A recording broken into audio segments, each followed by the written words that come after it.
Good morning, everyone, and welcome back to 15 with Fosca, the podcast. My guest today is Angela Sims. Angela is a writer and reader of compelling and extensively researched historical fiction. Now retired, she spent her working life in healthcare and higher education, having worked in clinical cardiology for almost 30 years and as a university lecturer, for 15 years. Outside of work, she has always had a keen interest in art and history, particularly the Italian Renaissance. Obviously, you have strong ties to Florence, and this keen interest in the Italian Renaissance was no doubt sparked by our beautiful city. And I know that it is also the inspiration for at least a couple of your books. So welcome to the podcast, Angela. Thank you so much for accepting my invitation. I'm delighted to be speaking with you today. Oh, thank you for having me. I'm delighted to be here. It's such a treat. Thank you so much. You know, I went to your book presentation for your latest book, which is called Hiding the Flame. And so we'll talk about your books in a second. And I so enjoyed it because it's always very special for me who began, let's say, writing in a serious way a little later in my life.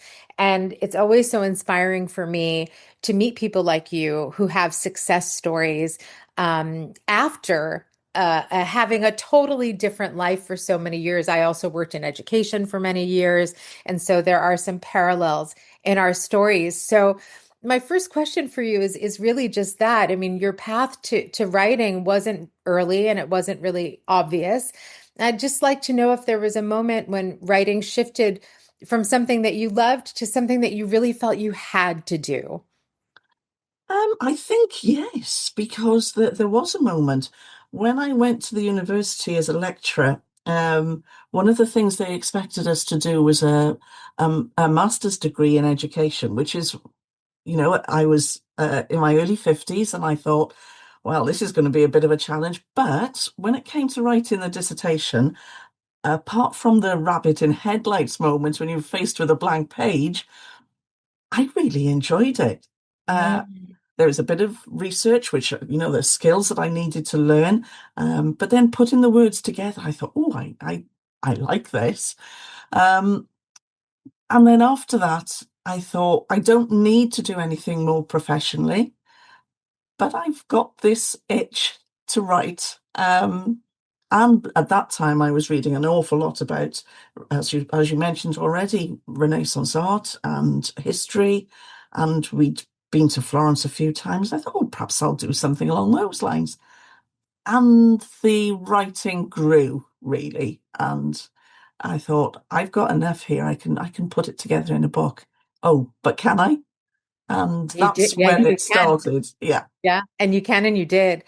So let's talk about this relationship with Florence because it is the setting for Yeah. two of your books, and I'd like to know a little more about that sort of when that magical inspiration hit you to write about to write about the city and to write about these fascinating characters. Well, I started like anybody else as a tourist in Florence, and um, you walk down the streets in Florence and you're captivated. It's the centre has changed so little. I could feel myself walking down that street 500 years ago, and Mm. the atmosphere is still the same. So, yes, there are lots of great sights to see, and I love them.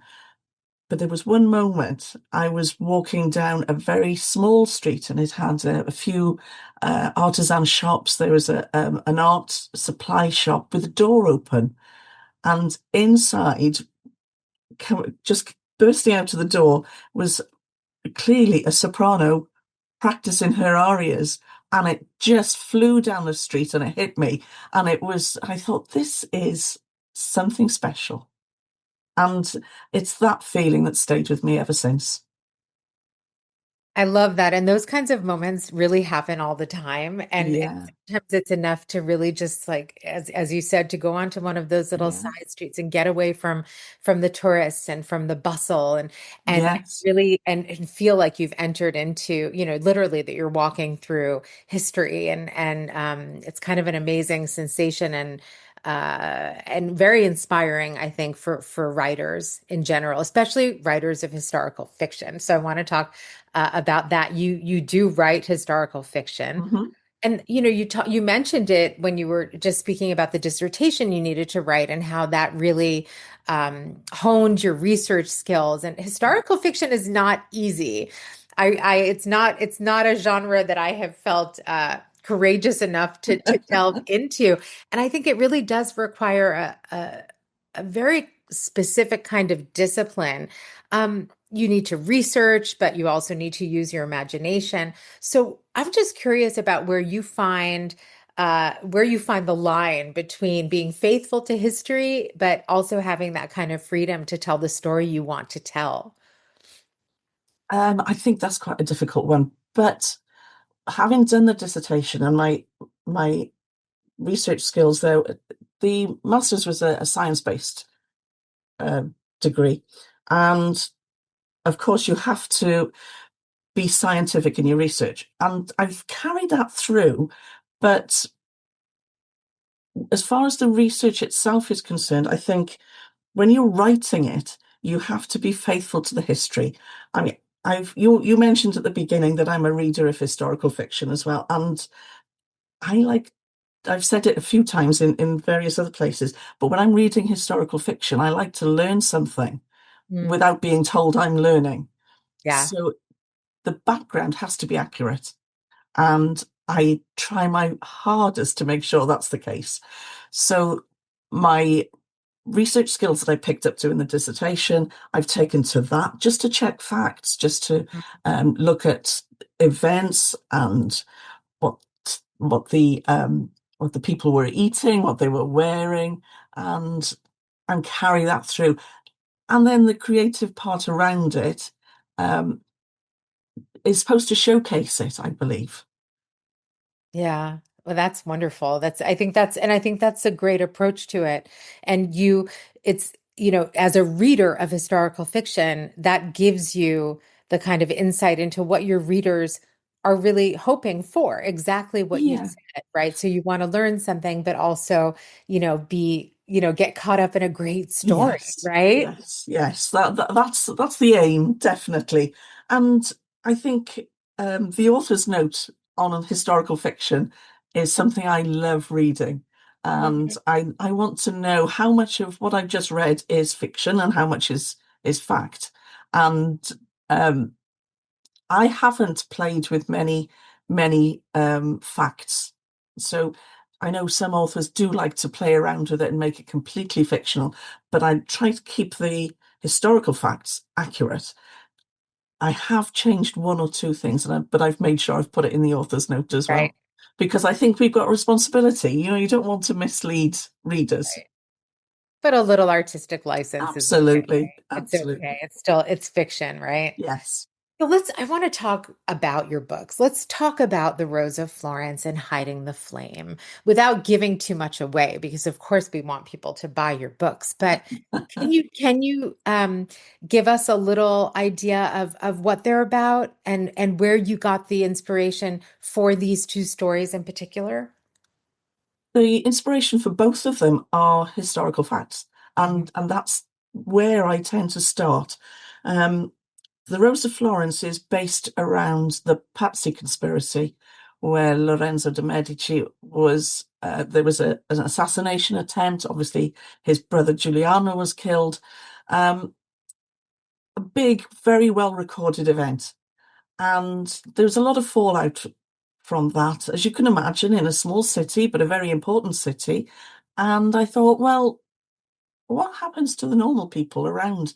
How did that affect your average person in the Florentine street? And that's where the story started.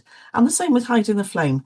Um, 20 years after that, after the Rose of Florence, we saw the rise of Savonarola and his Bonfire of the Vanities, and there was my event for Hiding the Flame.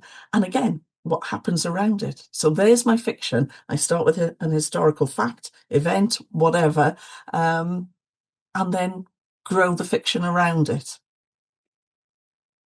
There's just as you were speaking, about these major historical events, I was thinking that, the Renaissance in Florence is such a treasure trove of Oh, it is. great stories. I mean, you had everything. I mean, you had terrible, violence and great Yeah, love stories and incredible artists and, eminent politicians. And, it was just like a very inspiring time. And it really was.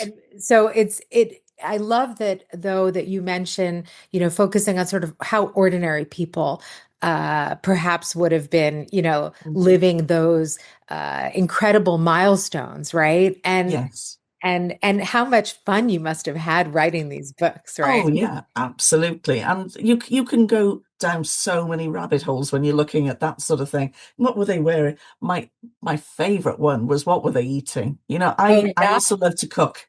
And if I come to Florence, we try to hire an apartment so that I can cook there, and it's just wonderful. So that's how I started setting out the Rose of Florence, almost like a meal. And I've put recipes in them as well, recipes that I've either got from people I know in Florence or I've tried myself, things that people can cook themselves. Nothing spectacular. I am no Michelin starred chef, believe me, but I think that made it real. The foods that people ate made it real. I love that. I love that also because you say that you're not a Michelin star chef, but Tuscan cuisine, Florentine cuisine is It's really just not. quite, it's Yeah. poor cuisine as we say, cucina povera. And so and Absolutely. we're still eating the same things that they were eating in the Renaissance. Yeah. And those recipes are very well documented. I always find it fascinating, when I don't know, like people like Vasari would write about sort of what, what artists would eat or what, the Yeah. bricklayers at the Duomo, the stew that they would eat or, Yes. whatever. And those are really important connections also that people have to Italy. I mean, the food Mm. is a fun, if you ask most people, what do you love most about Italy? I feel like the food is coming Food is in at always up number there. one. It's coming in at number one. So I think giving your readers that personal touch is Yeah. lovely. It makes your books really unique. I adore that. I really do. I think the It readers must was love that. interesting. Oh, thank you for that. I'm pleased because I was in two minds whether to include recipes. Before I finished off the first one, I thought, is this distracting from the story? But so many people have told me afterwards that that's one of the things that they love most about it, and I'm so pleased. And I have to say, every recipe's been tried and tested. I'm sure. Well, but it connects you even more to your readers, I think. It's Yeah, a very humanizing quality. yeah, And I appreciate that as a reader. I really do. It gives you more of a sense of the culture. It absolutely. And takes you you're there. right. Visitors do visitors to Italy love the food. And what better way of linking the story with your readers and visitors to Italy? Absolutely. I want to get back to sort of how you started because I think a lot of people have the idea to write a novel Hmm. or have been working on something and even just my personal experience as I mentioned to you, it's so inspiring for me to meet people like you because for such a long time I wasn't sure I would be able to do it and I would beat myself up all the time about it. I had I don't know, I have probably like 20 books started on my computer, but I have one finished. Um, but, what kind of advice would you give to someone who knows deep inside that they do have that book or those books inside of them, but they haven't, for whatever reason, right? For whatever reason, they have not yet really given it a try. Well, I have to say I've been very lucky in that I had the time. When I started writing, I'd dropped my hours. I was working part-time, so I did have a bit of time, and I had the space. My children had grown up, so I wasn't doing taxi services every day. So I know I was in a good space to be able to do that, and so that probably gave me headspace as well. But I think you have to decide what you want from it. Do you want it as another business? Do you want it as another profession? In which case, I think it's going to be very, very hard. Or do you want to do it for your own pleasure? And that's what I decided. I wanted to be able to produce this for myself, really, to say, yeah, I can do it. Having done the master's degree at quite a late stage, like I said, I was in my early 50s. And at the time, I thought, I can't do this. But I did. And um, I thought, well, if I can do that, perhaps I can put together a book. And I've got to say, I'm probably a bit bloody minded. Once I've set my mind to something, it's going to finish. No, there's no doubt about it. If it's successful, great. If it's not, I've done what I set out to do. And I think it's probably the mindset. So Yeah. decide what you want from it first. I think that's incredible advice. And also, again, it's really nice to hear from you that, you're somebody who, like me, believes that we are in constant evolution. And Mm, it's so important to challenge ourselves to do those things that maybe frighten us yes, a little or that we maybe yes, think that we're not able to do. But then it becomes this, you and I are very similar in this because then for me, it becomes this, well, of course I'm going to do it. I said I'm going yeah, to do it. I'm going to do it. Um, that's exactly it. Right? And so it becomes a challenge with ourselves. And as I often say on the podcast and in real life, we are our own worst enemies.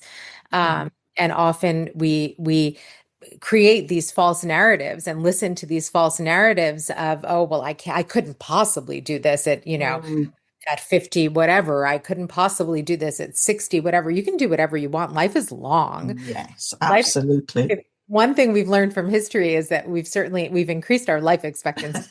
Yes. Um, and no, I thank you for that. I think that will serve a lot of people who are listening very well to know that there are examples of people who have been able to do it. Now, I want to, I hope yeah, so it because I will. think that's really important. It You know, will. um, Certainly I think for women who have brought up a family and maybe run a part-time career, and all of a sudden you think, what am I doing next? And there's so many possibilities. And yeah, we are women, we are strong, we can do it.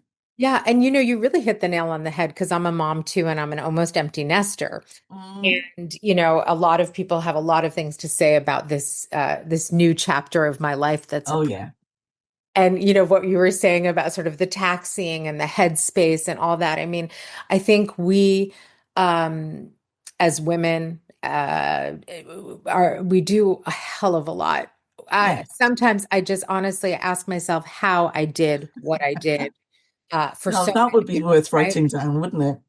Well, I think actually it's important to talk about it because I Yeah. think the message that we received, I think, which is not the message that my daughter receives, but a message that we received was sort of like you do everything, you keep your head down, you keep on working, you balance everything, you don't talk about how difficult it is, you never have a moment where you break down, you're keeping everything in balance, including probably your husband, not only your kid, all the social appointments, all this, and nobody ever says like, "Hey, it's a really hard job." Like, and you're Yes. and also if you're, working outside the home as well, Yeah. and working inside the home is already like a more than full-time job, you know. Absolutely. Absolutely. But we don't talk about it enough. And fortunately, the younger generation, I think, is aware because we are starting to talk about it Yes. that, there needs to be more balance in our domestic relationships. There needs to be a better understanding of just how much mental, headspace everything Yes. we're holding takes up. And then it becomes hard to be creative as well, right? Exactly. And then you get to a point where like you've already said, I've retired, so I don't have my professional life to occupy that amount of space. And I've spoken to a lot of women where what do I do with my brain now? You know, Yeah. I am not sitting down and watching daytime TV. I've got a good brain that I have to do something with it, and this is what I chose. For other women, it's going to be something very different. But give yourself the time to do that. Give yourself permission. And I think that's the hardest thing, um, to give yourself permission, because how many times do we think, well, actually, I've got washing, I should be hanging out. Uh, Those shelves need cleaning. There's always something that Always something. should be done. Yeah, Always, always, always. Just the old adage, a woman's work is never done. absolutely. It's true. Well, also a man's work, okay? Yep. Like let's start talking about these things a little more. So, thank you for that because I think it's important for other creatives and Yeah. people who are, figuring out also what to do with this sort of next chapter of their Hmm. lives, to Yeah. hear that there are so many possibilities. So what I'm curious about is once you did have the manuscript, right? Once you had that first manuscript, how did you get it published? Because that's another thing that I think a lot of us struggle with. Because then once you do write the book, it's like, uh-oh, it's a Mm. jungle out there. Well, I've got to say that was the biggest shock to me is the industry is so tough. And I just thank my lucky stars. I think I was in the right place at the right time. I went through in the UK, we've got the Romantic Novelists Association. Now, while I wouldn't really describe my novels as romance, there's romance in it. So you can be a member of this association.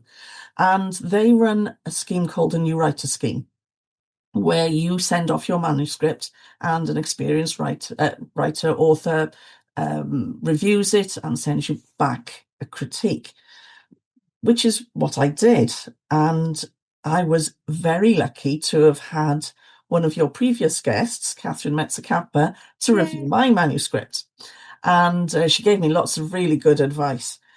And we got to a point where we thought, right, okay, this script needs to be seen by somebody. And she pointed me in the direction of a very small independent publisher in Cirencester called Ramon's Books. And they took it up immediately. Um, and I've been very lucky. So yes, I sent it out to a lot of publishers who didn't get back to me, and I've never heard of since. But I was lucky. I was in the right place at the right time. I did have a few dodgy experiences with other publishers, saying, yes, we'll take it, but we want another book in 9 months. Mm. And I said, 9 months? It took me 4 years to write this one. And I said, don't worry, we'll give you a template, just fill it in. And I was horrified. What? Yeah, absolutely. So, yes, you've got to be very careful out there. Um, and find a tribe. I think that's something that you hear a lot in writing circles, but I think it's very important. Now, I've got there's a group of writers within the Romantic Novelists Association, and because we're based in Wales, we call them the Cariads, and Cariad is Welsh for love. So the Cariad writers are a group of writers who've got lots of experience between them, and we learn from each other. So even though writing is a solitary profession, you've got to have your buddies around you to stop you falling into these traps. Yeah, absolutely, 100%. First of all, I love Catherine, and I don't hide it. And having the good fortune to have your manuscript land in her lap is Yes. really good fortune. And what you said about finding a tribe, finding your people, fundamental, because while Mm, writing is a solitary endeavor, it does require a nice supportive community, Yeah. whether that be as a sounding board or to express frustration or to understand how the publishing process works, to, send your pages to somebody to work through something you're struggling with. Um, I have found that was a really critical moment for me in starting and in completing my novel. Mm. Was fine just surrounding myself with other writers and feeling that I could do it, and feeling Yes. that that these people and I spoke the same language, Mm. feeling kind of seen in that way. Uh, Yeah. and I think writers, I always say it, I'm sure not all writers, but at least the ones I've encountered have been extraordinarily supportive people. Everyone has been rejected. Yes. There's nobody who has not. Even the greatest writers, the most successful writers, somebody rejected their book at some point. So, Absolutely. right. So thank you though for pointing that out. And also that experience you had is terrible. I've never heard of something like that. We'll give you a template. No, No, no, thank you. I don't want your no, template. Have a no. nice, no, bye. Have a nice life.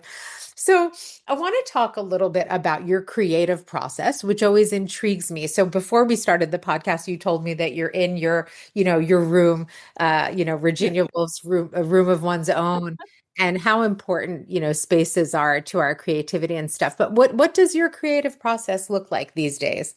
What does it look like? I, as you're a writer, you would be familiar with the term plotter or pantser. And do you just write or do you plot? Now, I've always been very, very organized, and I think that's coming from my profession. I've had to be organized.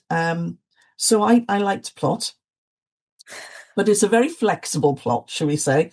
And I have an idea where the book is starting, where it's going to finish. What happens in the middle is quite often a surprise to me as well. But I've got an idea where I want to go with it. And a lot of it is playing out a scene in my mind as I'm falling asleep. And Mm. that is probably where I've had my best ideas. Now, some people say, do you keep a book by your bed? I don't, because once that idea is there, it's there. Um, so working out knots in plots, working out character traits, that's usually done as I'm falling asleep or as I'm waking up or at 2 o'clock in the morning.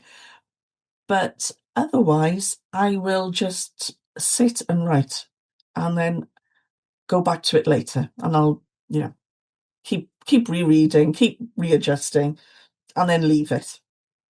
So that's generally how it happens.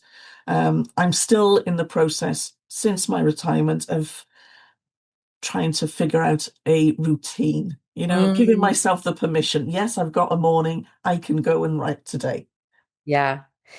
It's hard after you've been working for so long and you've had a Yes, set career to realize that you really do own your time now. it's Um, very odd. it is odd, but it's so wonderful, right? But it Yes, does take a little getting used to, yeah. it does. But it sounds like you're in a pretty good place. Staying sort of in the vein of how you approach your work, I'd be curious to know, since you do write historical fiction, what your research looks like. I mean, do you go into the archives? How do you conduct your research? Um, a bit of both. Well, the whole process started walking the streets of Florence, Right. and the imagination coming from that. So that's when I would go back and write what had come into my head. But then the discipline of the academic research would come in, and then I would go and find the information, make Okay. sure I've got everything accurate. Um, so yes, archives, yes, books. I've got tons of books. Some people buy shoes, some people buy jewelry. I buy books. So I'm surrounded by books. Um, so I do that to get the discipline in, to make sure the facts are accurate. But then I have to go back and visit the place again that I'm talking about. Take lots of photographs. I've got photo albums on my phone that cover everything. And if I can see it, then then it's real to me, and I feel as though I'm writing more authentically. And having said that, there is a story where I was trying to figure out my first male character, and wrote I wrote him, and I knew how tall he was. I knew what hair color he had. I knew what eye color he had, but I couldn't see him. I just Mm. couldn't see him, and that was a stumbling block to me. But we were in a restaurant in Florence, and this guy walked in, sat down, and I said, "That's Matteo, that's him." And Oh, my husband was horrified. He wouldn't let me go and speak to him, but I took photos, bless him. So I have Matteo on my phone. Poor guy came in for a meal, and all of a sudden he's been written into a book without realizing it. I love that. I love that. No, that's such a great story. Serendipity, Yes, absolutely. serendipity. You were looking for it, and there he just walked right into Yeah, your restaurant. Not a bad, yes. not a bad thing at all. Not a bad thing. It So, was during COVID as well, so he came in oh, with a hood and a mask. And it was only when wow. he sat down and took the hood off, took the mask off, and sort of it was unveiled right in front of Exactly. me. I was going to say it was this like very dramatic It unveiling really of your was. It male was. protagonist. So really just underscoring the fact that he was your man. You Yes, Here I absolutely. am. Here I am. So you obviously have this connection to Florence. Are there other places that you might be thinking about placing your a novel in, or other places that you feel kind of a similar connection to, or moments in history? Well, in Hiding the Flame, there is uh, an at the end, main character. I don't think it's giving anything away. She goes to Assisi, and Ah, okay. I love Assisi as well. It's very, very different, um, but there's definitely another emotional connection there. So I had to write Assisi in somewhere, and that's where it ended. I'm a huge lover of Assisi. I think it's one of the Mm, most powerful places. it really, Every time I go, I feel the same way I felt when I first visited as a kid, a teenager, 18, 19 years old. And it has that incredibly, mysterious, mystical, yeah. spiritual pull that And it's very, right? just so peaceful. Oh, You exhale the minute you walk into the yeah. city. It's just beautiful, Yeah. lovely. Yeah. So, this chapter of your life, let's say, you're a novelist after many other chapters. Do you see yourself? Is there something that you still want to try or want to do, or something that you're curious about? Um, I want to get this right. This is my career now, Okay. and um, yes, I'd love to paint. I'd love to cook more, but you know, I feel as though I can succeed in this, in writing this type of work. That's okay. I'm not selling loads of copies, but the reviews I've had are quite good, and I thought, okay, perhaps I can do this. And so I will just keep trying to improve, and I'll keep trying to get rid of that imposter syndrome, which Oh everybody God. talks about. Oh, But oh my word, it's real. It's, hate it. yeah, Goodbye, absolutely. imposter syndrome. We hate you. Go away. Stop. Let me write my books. Yeah, Um, absolutely. So can you tell us a little about what you're working on now? Give us a little sneak peek. I can. Strangely, I have emerged from the 15th century, and my next one, even though there's a tenuous link between the last one and this one, the one that I'm writing at the moment, um, I think you'll guess, is set in 1966.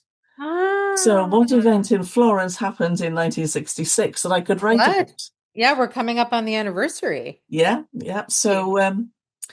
So absolutely, I'm setting it around the big flood. I know it's been done before, and I know it's been done so well by other authors, but I'm not in competition with them. This is something I feel I need to write. And so that's what I'm doing. But also, in Wales at the time, there was another big tragedy. I don't know if you've heard about the Aberfan disaster. No. Um, it happened 2 weeks before the flood in Florence, and Wales has obviously got a big history of coal mining, and there was a big coal slurry tip that, after a lot of rain, slid down the mountainside and engulfed a primary school. Okay. And there were over 100 children killed. Oh no. Um, it was just awful. In fact, I went up there yesterday as part of the research. I say I have to visit a place. Went up there yesterday, and I've grown up knowing this story, but actually visiting it um, just brought me to tears. And I thought, I've got to include it because it's part of the history. But now I'm in two minds about how to do it because it's got to be done with sensitivity and respect. When I'm writing in the 15th century, people's memories aren't there, but people remember this and people remember the flood. And it's a very different challenge and one I feel a huge responsibility for, that I've got to get that right.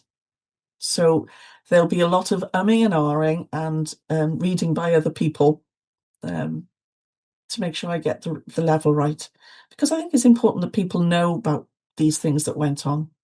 Absolutely. And I have no doubt, though, that you will do it in Thank a you. way that really honors the lives of those Mm, who unfortunately, were lost. And it is recent yeah, history. It's as you were saying it, I was thinking, well, how is that possible now? But 1966 is historical fiction now. yeah, Yet, yeah. yet, I was born in 1970. You know what I mean?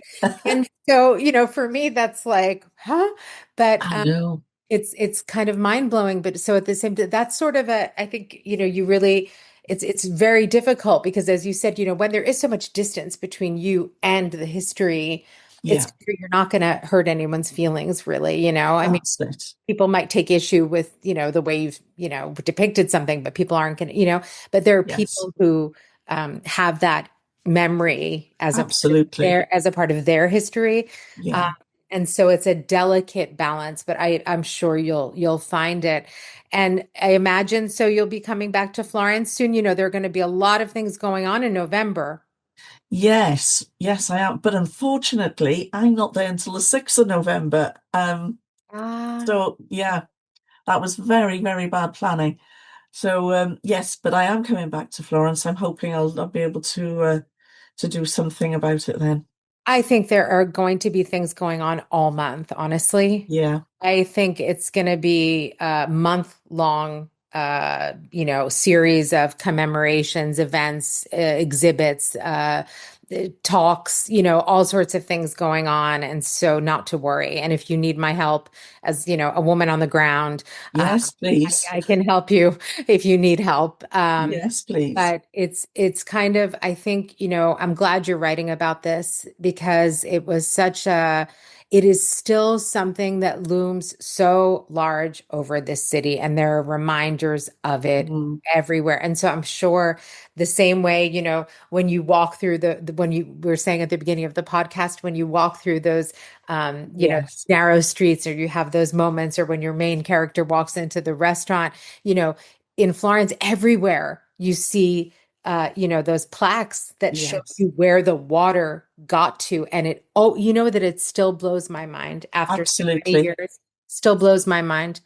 Absolutely. And I think that's why I thought I've got to write about this. And I was in Florence a few years ago, again in November, and the river was high and angry. And I could feel the tension in the air. I could feel people looking at the river, and we're talking 50 odd years after, 50, 60 years after the event, but it's still there. It's And I still can very much understand there. it. Yeah, Yeah. and when I was speaking about the plaques, I actually was going to say, I every time the weather is very bad and the river gets very high and angry, Mm, I don't like it at all. And there is no, a very tangible kind of worry in the air that you yeah, can really feel when people I are walking felt that around.